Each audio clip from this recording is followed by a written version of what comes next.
Greetings Boffins, welcome to the Boffin Lab. I'm Mardor Taran and we're playing EVE Online. There are a lot of things that you really need to know right at the start, and so I'm going to cover those right here and now. These are the things you need to know right away. As you can see, I'm docked in a station, but I'm not in a ship. This is my pod, and my body is inside it in embryonic fluids, plugged in to the cybernetic connection system. If I wanted to get into a ship, all I need to do is look at my ship hangar, and there will be a collection of ships for me to board. In order to get onto a ship, you right-click the ship you wish to board and choose Make Active, and your pod is inserted into the control center of that ship.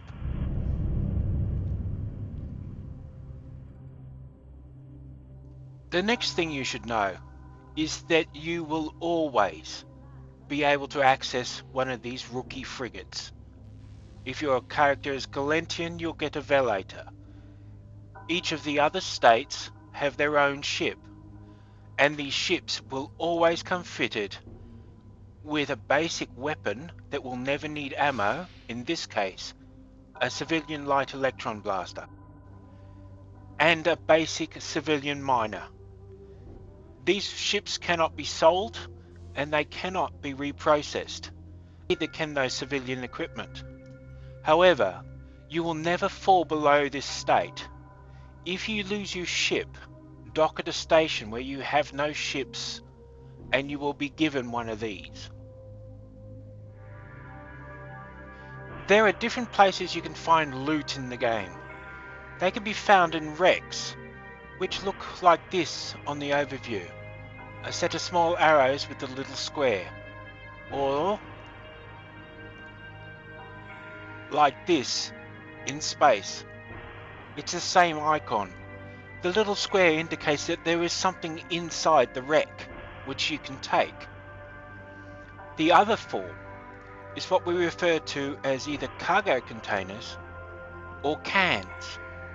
The little icon is a square with a slash through it. White and blue wrecks and cans are legally allowed to be looted by you, regardless of who they belong to.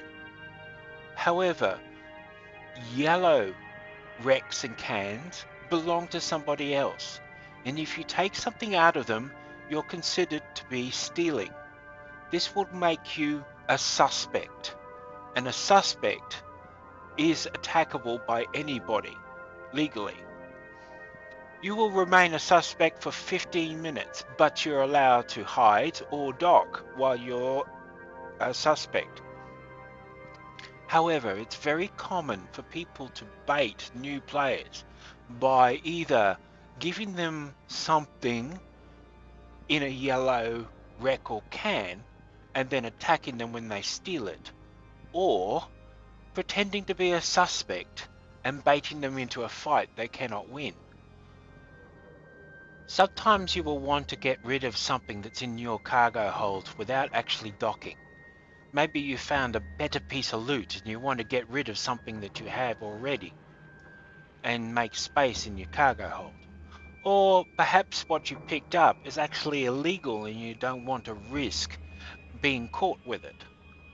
The way to do this is to open your cargo hold, select the item you want to drop, and choose Jettison. It'll ask if you really want to do this, and you can jettison more than one item at a time, but you can only jettison one batch of items every 2 minutes. And the object will appear in space in a jettison can. These are usually nicknamed cans or jet cans, and as you can see, they show on the overview as a cargo container. You can open these by selecting them and seeing what's inside, and if you take everything out of a normal jet can, it will then disappear. Something to note, these jet cans hold 27,500 cubic meters of space. So they're often used by miners as a way of putting material to one side so that somebody with a transport can pick it all up. However, it is possible for anybody to access one of these cans and take the stuff. So that's not the safest way of doing things. For most normal jet cans, taking the last item out of it will make it disappear. There are cans that are part of scenarios and exploration sites that won't disappear. They will be there all the time, and you'll have to have a look at them to see if there's anything in them. It's possible to get information on just about anything in EVE Online. There's several ways of doing it. If you right-click on something, you will have the option to pick the Show Info, and this brings up a window. This describes what the object is, gives you its attributes. Often it'll tell you things like what you need in order to fit it to a ship. There's often a little information about how to make it, and sometimes there's information about what skills you need to use it. This becomes important in a lot of ways. For example, the ship itself has special info. Under the Traits tab, you'll notice that this particular ship has some bonuses to certain things.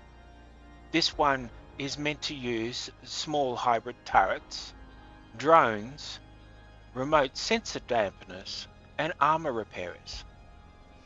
So if I fit one of those modules or use that equipment, it is better at doing so than an ordinary ship.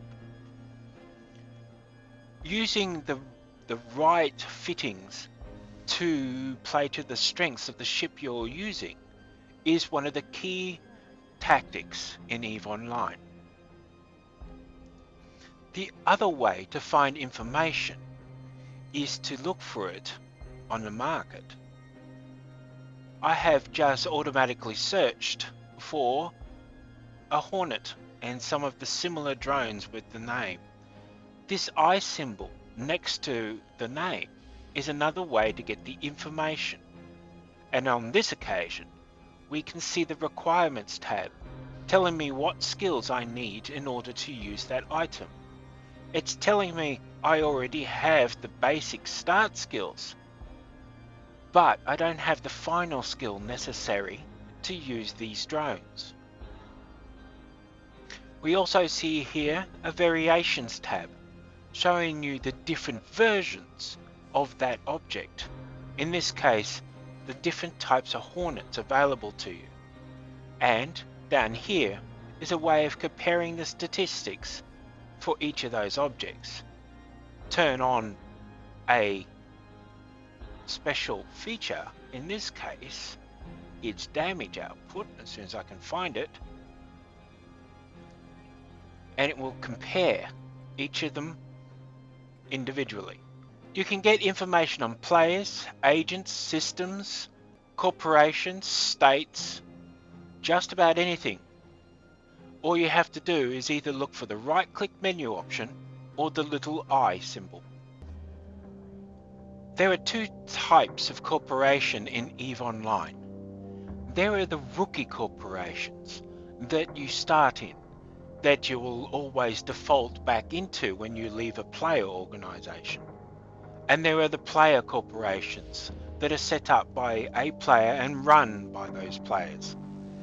Those player corporations can be very big or they can be very small. You'll find them considerably more rewarding than sticking around in the NPC corporations. I'm currently in the Federal Navy Academy, which is one of the rookie corporations. If I right click on my face in the chat window, I can show info and it will show me the corporation information. One of the important details about the corporation is its tax rate. That means if I own over a certain amount of money, I will be taxed 11% on each of those earnings. This comes out of mission rewards and bounties. The tax rate on player corporations is something you should be looking for. However, the other important detail is this: friendly fire. Corporations can decide whether players in their corporations may shoot each other for practice or fun, or they are not allowed to do so. In this case, in the rookie corporations, you are not allowed to attack any other member of the corporation, even if it's just practice. There is a way around this. It's called the duels. However, on a basic note, you cannot be attacked by the members of your corporation if friendly fire is set to illegal. We are currently at the station in this system, and we're seeing a lot of traffic around the station. There are some mobile depots, and these are in space as adverts for different corporations. That's what they're intended in this system to be. However, the mobile depots are normally used as a way of storing and changing your fittings in space. The green ships indicate that they're members of your corp. However, as I'm currently in a rookie corp, it doesn't really have a great effect. We can see icons for the different style of ships, rookie ships and frigates, as people coming in and out, and under the type column is the name of that class of ship. The name column tells you the name of the player flying that ship. If a ship is flashing yellow in the overview, it is a suspect, and you are legally allowed to attack it. However, that's not a good move. As you're currently a rookie, you don't understand all the facets of what that ship could have up its sleeve. For example, it's very common for a ship flashing suspect to hang outside a rookie station like this and try and bait rookies into a fight. But you wouldn't know that nearby is somebody to help out that guy, and you will have no chance of winning the fight. Why people think this is fun, I don't know, but they do it anyway. It's a rough lesson for a rookie to learn, but if you know in advance that people will try to bait you into fights you cannot win, you're more likely to survive. In EVE Online, we have two terms that sometimes confuse people. NPCs that are intended to be fought, such as the NPCs you find in missions and such, are often universally referred to as rats. I can only guess where this comes from, but it might go back to those old games where the first enemies you ever fought were the rats in somebody's basement.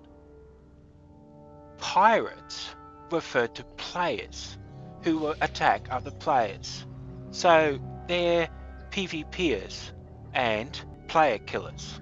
The terms can be a little confusing since officially rats are often pirates themselves. But this is how the players in EVE refer to the different enemies in the game. We are looking at the star map for EVE Online. As you can see, there are a very large number of solar systems. The lines between the solar systems are links with stargates. You can travel from one solar system to another through that link. It's often a long and rather circuitous journey from one place to another. You have a lot of control in this map. You can change a great deal of the information. I am just about to remove most of the lines except for the region that I'm currently in, making it a little easier to see. This map is currently showing security status of solar systems. Blue solar systems are high security. Green and yellow slowly go down to 0.5 systems. These systems, 0.5 up to 1.0, you will find the NPC police, Concord, will show up to try and protect you if you're attacked. However, it sometimes takes time for them to arrive, and it is possible for you to still lose your ship. Don't rely on this protection. It is not always there in time. Orange and then red solar systems are low-sec or null-sec, and there is no real law there. There's a small penalty for attacking somebody in an orange system, 0.4 and down, but not enough to really make it count. You're still in grave danger if you're in these systems. Nullsec 0.0 space is even more dangerous. There are certain weapons that can only be used in this area, and they are designed to make it nearly impossible for somebody to escape a fight. Going to these regions is not advisable for somebody who is new in the game and doesn't understand exactly what can happen to them. I suggest you don't go there yet, and there is a way to make sure that you don't actually accidentally head into these regions. If you're going to buy something off the market, it's a good idea to check where it is.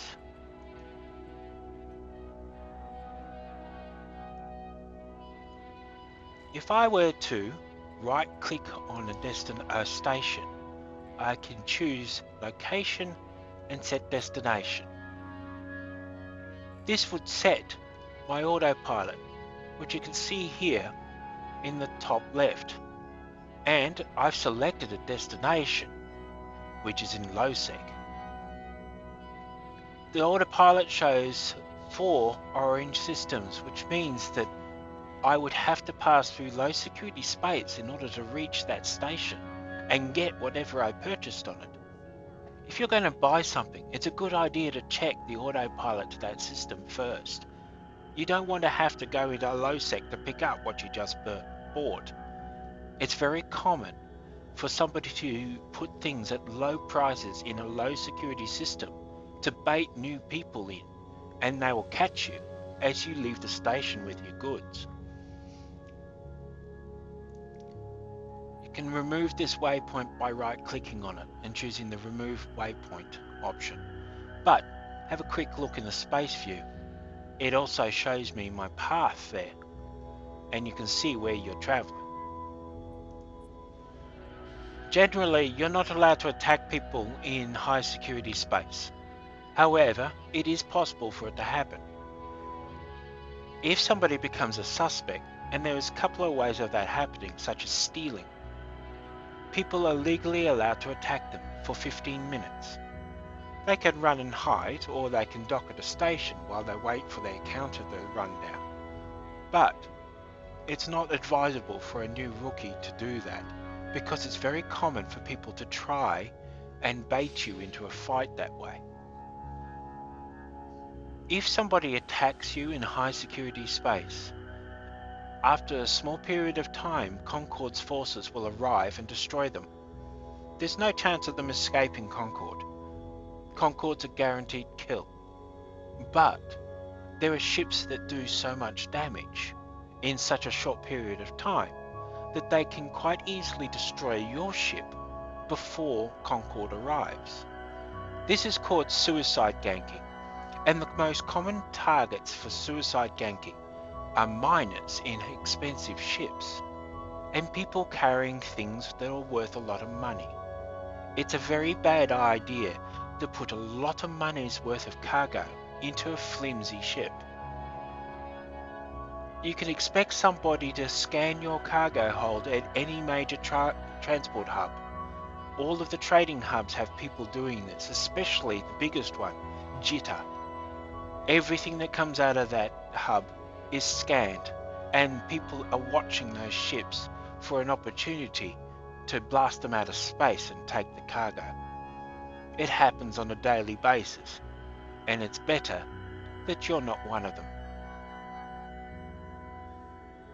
It's also possible to attack people in high security space by declaring war. wars last for at least a week, and the person who declared war has to pay for it. However, it's very common for people to declare war on peaceful groups just to force them to the negotiation table so that they pay for the war to end. One advantage you have though is while you're in an NPC Corp or Rookie Corp such as the Federal Navy Academy, you cannot be war decked. You will never have to worry about a war while you're in one of these corporations. Wars can only happen between player corporations. There are a lot of expensive ships and fittings out there on the market, but as you're a rookie, even grabbing one of these would not really help you a great deal. You need the skills to really make use of the expensive equipment. So buying a lot of expensive ships and equipment early on is not the way to go. You're going to have to expect that you're going to lose ships until you know how to fly and your skills make up for it. Until then, just assume you're going to lose things and plan for it in advance. Don't take anything out of the hangar that you aren't willing to lose. And if you can arrange it, always have one backup ship you can use to make money with. That way, if you lose the ships you've been playing with, you've got a way to grind up some cash and replace them. One thing you should realize, expensive ships, expensive fittings can still be countered by a good tactics or numbers. There are some items that are illegal in certain areas of space, and sometimes they drop in loot cans. You should be careful of these. These items should display as skull and crossbones when you find them in space, and if you check the info on them, they'll have a legality tab. This shows you where, in what regions of space they're illegal, and it gives you an idea of the penalty. Essentially what happens, if you have one of these in your cargo bay and you go anywhere near a customs agent of any nature or a security force, they have a chance of scanning your cargo hold. If they find something, they will immediately attempt to apprehend you, demanding either you pay the fine and lose the goods, or that you will forfeit your ship. They'll attack you and destroy you if you try to run. So, for new players, check for the skull and crossbones on anything you pick up. If you do see it, I advise dropping it, because you won't be able to sell it in that area anyway. It's not worth keeping. One last thing for you to be aware of. Scamming people in this game is not against the rules. It happens all the time. The major trade hubs are constantly bombarded with scams in local chat, and people are often contacted with suggestions of great deals, which are really just intended to separate you from your hard-earned cash. Assume anything linked in local is not legit, at least until you know what you're looking at. Be very careful with contracts, and don't try any clever trade deals, not to begin with. I'll try and cover scams at a later date, and show you how to recognize them and avoid them. Until then, I think I've given you all the basics you need to get started, and to avoid the usual traps that rookies fall into. Have fun out there. Good hunting.